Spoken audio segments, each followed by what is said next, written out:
자발적으로 책 읽기 설명을 시작하겠습니다. 단원의 소제목이 책 읽기인데 자발적으로 읽어라 이런 얘기죠.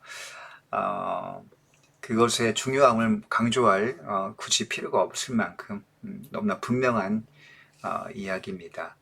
이 단원에서는 이 소단원의 그 텍스트로 윤동주 평전을 소개해주고 있는데요. 자, 윤동주 평전은 그의 오촌 조카인 송우회라고 하는 수필가이자 소설가가 지은 전기입니다. 전기. 자, 윤동주는 우리가 다 알다시피 자, 서시로 유명하고 하늘과 바람과 별과 시로 유명하죠. 윤동주가 27세의 나이로 일본의 후쿠오카 형무소에서 정말 안타깝게도 죽게 되죠. 윤동주가 학교 다니던 시절에 책 읽기를 너무 좋아하고 너무 좋아해서 그 책 읽기에 연관된 재미있는 일화들이 몇 가지 있습니다. 그러니까 송우회가 쓴 윤동주 평전에 윤동주가 살아있을 적에 자, 중고 대학 시절에 얼마나 책을 좋아했는지 자발적으로 읽기를 했는지 자, 그 평전의 이야기를 통해서 책 읽기의 중요성을 한번 우리가 새삼 깨달아보자 라고 하는 그런 맥락이 되겠습니다. 자, 이제 바로 본문에 들어가서 윤동주가 어떻게 책을 읽었는지 그 전기적 사실을 통해서 한번 살펴보는 시간을 갖도록 하겠습니다.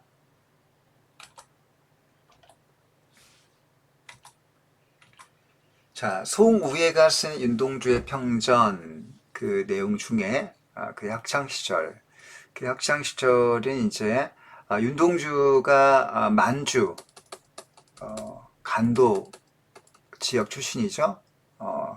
그 두만강이 이렇게 백두산이 있고 두만강이 이렇게 윗부분이 이렇게 있습니다. 우리나라 지도를 그리면 여기 두만강 지역 위쪽에 만주의 간도 당시 일제 시대에 우리 이제 국민들이 일제의 탄압과 포갑을 피해서 이렇게 간 곳이죠. 여기에 이제 용정이라는 곳이 있습니다. 용정. 한국인들이 마을 이루어서 살던 곳이죠. 일제를 피해서 그 용정에 명동학교라는 그 학교를 나옵니다. 그러니까 초중에 해당하는 학교인데요. 그리고 이제 그 만두 용정에서 초중을 마치고 평양에 있는 숭실중. 자, 이 숭실중은 지금의 고등학교에 해당하는 그 단계라고 보면 되겠습니다.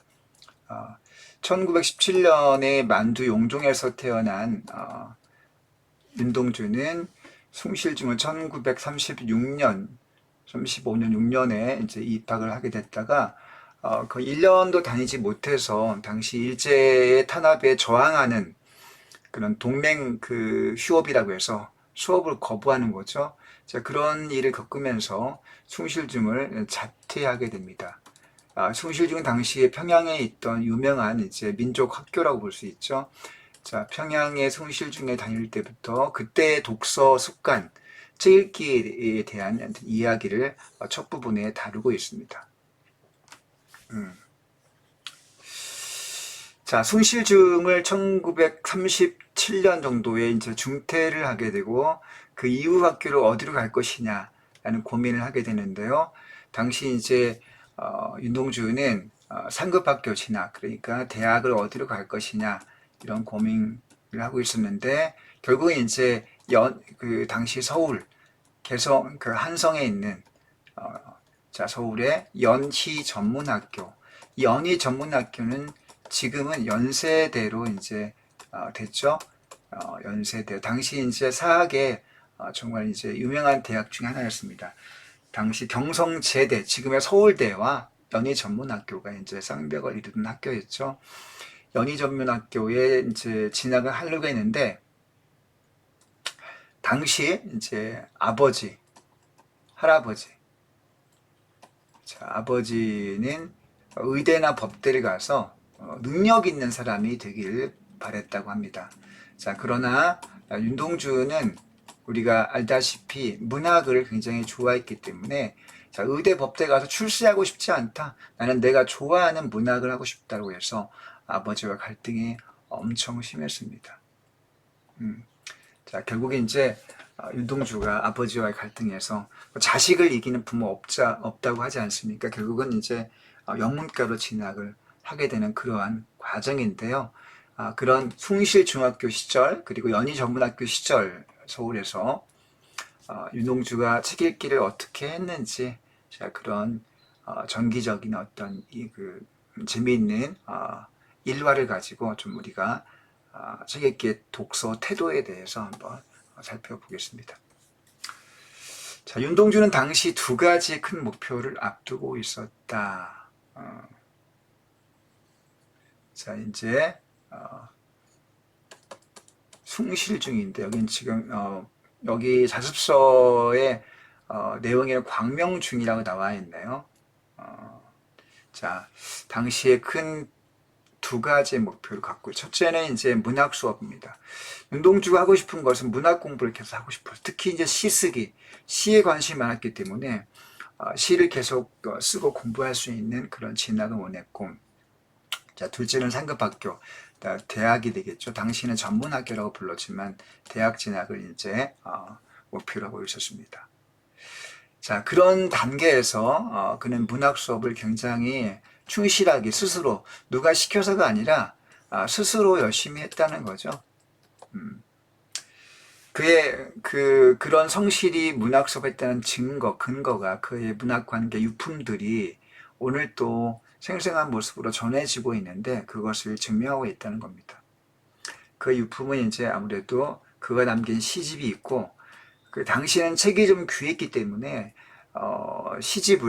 출판된 시집을 베껴서 연필로 쓴 책들이 있습니다. 우리가 이거를 필사본이라고 하죠. 그 필사본과 또 출판된 시집을 통해서, 그 유품을 통해서 그의 독서 태도를 우리가 엿볼 수 있다는 겁니다. 그 중에서 무엇보다 압권이라고 하는 거는 이제 단어 중요한 옆에 풀어보겠습니다. 여러 가운데 가장 뛰어나는 것, 뜻을 꼭 기억해 줘야 되겠습니다. 자, 여럿 중에서 가장 뛰어난 것을 압권이라고 합니다. 자, 그 뛰어난 유품이 뭐냐면 백석의 시집, 사슴을 친필로, 직접 자기가 연필로 써서 연필로 베껴서 만든 노트, 책이 있다는 거죠. 자, 왜 친필 필사를 했을까요? 돈을 아끼려고 하는 것이 아니고, 자, 여러분 그 맥락을 이해해야 됩니다. 당시에는 이제 책들을 출판할 때 출판 부수가 제한되는 경우가 많았습니다. 자, 정지호 백석의 여러분 백석 시인이 굉장히 유명하죠.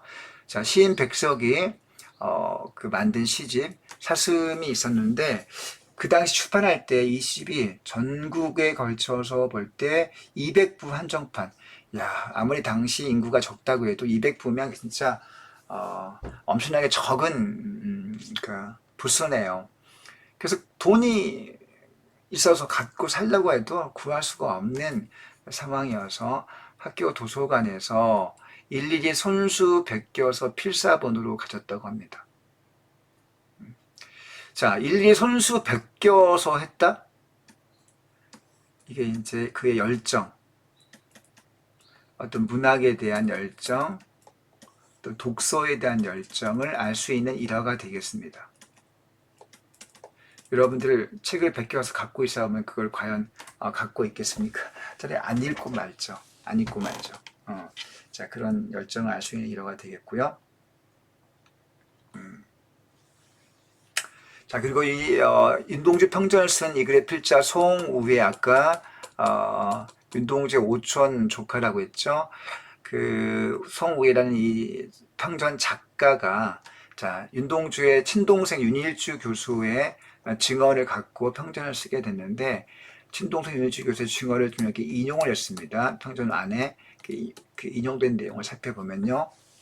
중학 시절의 그의 서가, 중학 시절은 평양의 숭실중에 다니던 그런 시기입니다. 자, 1936년에 그의 나이 20세, 17년생이니까 거의 19세, 20세에 해당하는 시기고요. 중퇴를 하게 됐습니다만은 이제 대학 진학 직전에 이제 그런 시기를 가리키죠. 동생 윤일치 교수의 증언에 따르면 중학 시절, 평양 숭실중을 다닐 때 그의 서가, 그의 그 책꽂이에 꽂혀 있던 책 중에서 가장 기억에 남는 것이 정지용 시집이 있었고, 변형로 조선의 마음이라는 시집이 있었고, 주요한의 아름다운 새벽이라는 시집, 김동완의 국경의 밤, 임해침묵, 삼인시가집, 조선의 맥밥, 전부 다 시집 등입니다. 시집. 이것들은, 그러니까 그의 서가에는 시집이 엄청나게 꽂혀 있었다는 거죠. 여러분, 여러분들도 고등학생이니까 물어봅시다. 여러분의 책꽂이에 시집이 몇 권쯤 꽂혀 있습니까? 여러분을 폄하하려고 하는 것이 아니라, 윤동주가 고등학생으로서 자기 책꽂이에 꽂혀있던 책들 가운데 시집이 이렇게 많다는 것은 어떤 것을 말하고 있는 것일까요? 자, 그만큼 시집에, 시에, 문학에 열정과 애착이 컸다.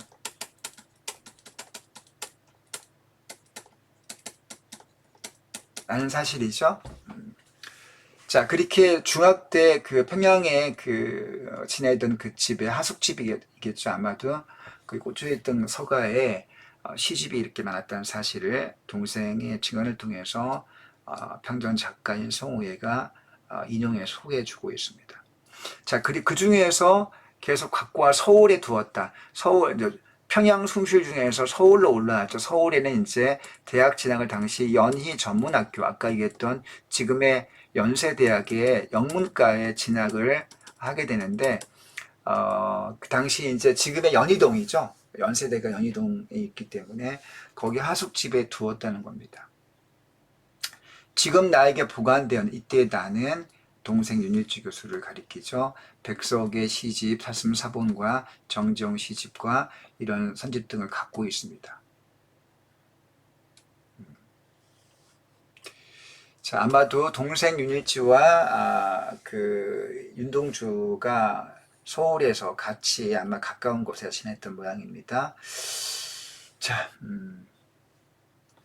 그만큼 이제 시집을 계속 그 만주, 간도, 용정, 명동촌에서 평양 순실로 왔을 때도 갖고 있었고, 계속 구입을 했고, 또 때로는 필사를 했고, 그리고 서울로 연희전문학교에 대학을 진학했을 때에도 시집을 책꽂이에 가까이 두고 굉장히 애착하며 열정을 가지고 열심히 탐독했다는 이야기입니다. 자, 그 시절에 이렇게 책을 사모은 과정의 뒷이야기. 그럼 어떻게 학생이 무슨 돈이 이렇게 많았을까? 아버지 이제 그 당시 만두 명동촌에서 아버지는 초등학교 교사였다고 해요. 집안은 좀 부유한 편이었다고 합니다. 아주 부자는 아니었겠지만 여유가 있는 집안이었기 때문에 평양으로 서울로 이렇게 유학을 보낼 만큼 이제 여유가 조금 있었고요. 그렇다고 해서 아주 부자는 아니었기 때문에 학생의 신분에서 책을 많이 사 모은다는 것은 사실 쉬운 일이 아니죠. 자, 그럼 어떻게 책을 이렇게 사 모았을까? 어떻게 사 모았을까? 자, 그것에 대한 동생 윤혜원 씨. 자, 막내 여동생이죠. 여동생이 한 명 있었는데 윤동주의 동생 윤혜원 씨의 증언이 뒤에 덧붙여지고 있습니다. 다음 페이지 보겠습니다. 자, 동주 오빠가, 자, 이걸 또 직접 인용을 하고 있네요. 평전 속에.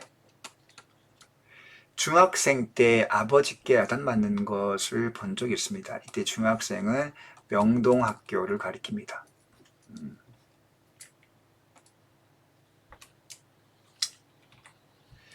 자, 만주에 있던 명동촌의 명동학교. 때 이야기인데요. 야단 맞는 걸 본 일이 있다. 영종은 추운 곳이어서, 왜냐하면 만주 두만강 이북 지역에 있는 지역이기 때문에 얼마나 춥겠습니까? 학생들은 겨울이 되면 을에 양복점에 가서 학생복 안에 따로 천을 덧대어 입었으니까 솜 같은 거를 덧대어 입었겠죠. 그래서 그 안감을 겨울이 오기 전에 가을에 이제 미리 가서 준비를 해야 되는데 안감을 대라고 준 돈을 안감을 대지 않고 써버린 겁니다. 근데 그 돈을 무슨 뭐 지가 먹고 싶은 맛있는 것을 사 먹은 것이 아니라 나중에 이제 알고 보니까 책을 샀다. 자, 추위를 대비할 돈, 추위 대비할 어떤 그 돈을 가지고 책을 샀다. 그러니까 추위가 무섭고 굉장히 그 두려운 일이지만 추위를 대비할 돈을 책을 살 만큼 그만큼 책을 좋아했다는 얘기죠. 당시 시반 형편이 안감값으로 책을 사야 할 정도로 궁하지 않았는데 동주 오빠가 왜 그랬는지 모르겠다고 윤혜연 씨는 덧붙였다. 자, 윤동주는 중학생 시절에도 굉장히 무서운 독서가였다고 합니다. 이미 중학교 시절, 그러니까 만주에 있을 때부터 엄청나게 책을 많이 읽었대요.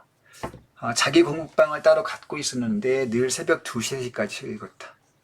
자, 지금 사례가 안감, 겨울용 대비로 안감 값을 준 걸로 책을 샀다는 첫 번째 사례입니다. 그 다음에 두 번째, 새벽 2, 3시까지 책을 읽었다. 새벽까지 책을 읽었다. 자, 어떤 때 자다가 한밤중에 일어나 보면 동주는 그때까지도 불을 켜놓고 책을 보고 있었다고 합니다. 남동생 윤일주 교수가 작성한 윤동주 연부에 따르면 광명중학교 시절, 이거는 이제 만주, 일본판 세계 문학 전집과 한국인 작가의 소설과 시를 탐독하다. 한국 문학 작품을 신문과 잡지에서 스크랩하다. 자, 세계문학 전집을 이미 읽었고요, 중학교 시절에. 그 다음 한국인 작가의 소설과 시를 탐독해 읽었고, 신문과 잡지에서 스크랩을 했고, 한국인 작가, 일본판 세계문학 전집, 그 다음에 신문 스크랩, 이상의 시 작품을 스크랩하고 했다고 합니다. 자, 그러니까 엄청나게 이제 여기에 몰두한 거죠. 새벽 3시까지 뭐 했느냐? 책을 읽고, 시집을 읽고, 일본판 세계문학 전집을 읽고, 신문 스크랩을 하고, 이상 시집을 스크랩하고, 등등 끊임없이 뭔가 자료를 수집하고 읽었다는 거죠. 엄청나게 몰두한 거네요. 자, 그러나 문학 수업이란 본래 끝이 없는 명제이고 또 어디까지나 그 자신 혼자에게 속한 문제였습니다. 자, 그것보다 더욱 시급한 현안이며 시급한 현실적인 문제가 뭐였냐면 상급학교 진학 문제였습니다. 자, 당시 학교 이제 대학 진학을 하는데 요즘도 그렇지만 대학 진학을 부모님이 이제 은근슬쩍 이제 어디로 갔으면 좋겠다 권하기도 하고 또 그래서 어떤 경우는 이제 부모들이 전적으로 자녀의 의견을 존중해주는 경우도 있지만 자녀와 갈등을 일으키는 경우도 많죠. 당시에 아까 선생님 앞에 얘기했지만 당시 아버지 윤동주의 아버지와 윤동주는 의대 법대냐 또 문학 전공이냐를 가지고 굉장히 갈등을 겪었다고 합니다. 자, 여기 나와 있네요. 의대나 법대를 가기 바랬던 아버지와 또 문학하고 싶었던 그 윤동주와의 갈등이 있었고 결국은 이제 아버지의 의견을 윤동주가 이제 꺾고 연예전문학교 영문과에 진학을 하게 됩니다. 나중에 윤동주는 이제 연예전문학교를 결국 문과를 졸업을 하는데요. 39년 40년도에 진학을 해서 41년도에 졸업을 하고 그리고 연희전문학교 졸업하고 일본으로 유학 갑니다. 당시 일본의 도쿄 위쪽 사이마타현에 있는 한자로는 립교대, 일본 리쿄대라고 합니다. 리쿄대의 영문과에 또 한 번 더 진학을 합니다. 이게 41년도예요. 그런데 여기를 좀 다니다가 다시 교토에 있는 교토의 도시샤 대학 영문과로 전학을 하게 됩니다.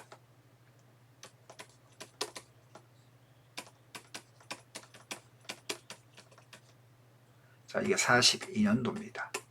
그리고 1943년 4년쯤 어간에 이제 독립운동하던 자기 사촌 송몽규와 함께 이제 일제 경찰에 체포가 되어서 감옥에 44년부터 수감 1년 6개월인가요? 2년형을 언도받고 수감되어 있다가 광복 6개월을 앞둔 1945년 2월경에 죽게 됩니다. 여러 가지 증언과 추정에 따르면 이제 자연사했다고 그렇게 그들은 주장하지만 사실은 생체 실험에 동원되어서 주사를 맞고 죽었다는 것이 하나의 가설이죠. 입증할 방법은 정확히 없기 때문에 가설로 이제 우리가 알고 있지만 사실은 거의 분명하다고 해야 될 것 같습니다. 자, 이게 윤동주의 일생입니다. 가슴 아픈 일이죠. 이 나쁜 쪽발이 놈들. 자, 아무튼 여기까지 본문 설명을 마쳤고요. 자, 여러분 이 글은 기본적으로 평전, 전기문이 되겠고요. 따라서 사실적인 내용을 바탕으로 그 일화를 바탕으로 하고 있고 그로부터 어떤 교훈을 말하고 있습니다. 자, 교과서에 인용된 부분은 평전 전체가 아니고 그의 중학교, 고등학교, 대학 시절에 독서에 대한 열정을 소개한 대목입니다. 그 부분만 발췌가 되어 있는 거죠. 자, 평전이라고 하는 건 전기적 사실, 그러니까 사실에다가 필자의 어떤 비평과 평가가 덧붙여진 것을 가리킵니다. 필승의 평가가 나타나 있고요. 가족들의 증언을 인용하고 있고 생생하게 보여주고 있습니다. 자, 비평. 작가 필자의 평가가 들어있다고 사실을 자, 사실과 평가가 같이 있다는 사실을 놓치면 안 되겠습니다. 자, 학습 활동을 좀만 볼까요? 네. 윤동주의 자발적 독후 태도가 어디에서 어떤 행동으로 드러나는가? 책을 직접 사 모았다. 안감 교복값을 대신 책을 샀다. 새벽까지 책을 읽었다. 스크랩을 했다. 다 나온 내용들입니다.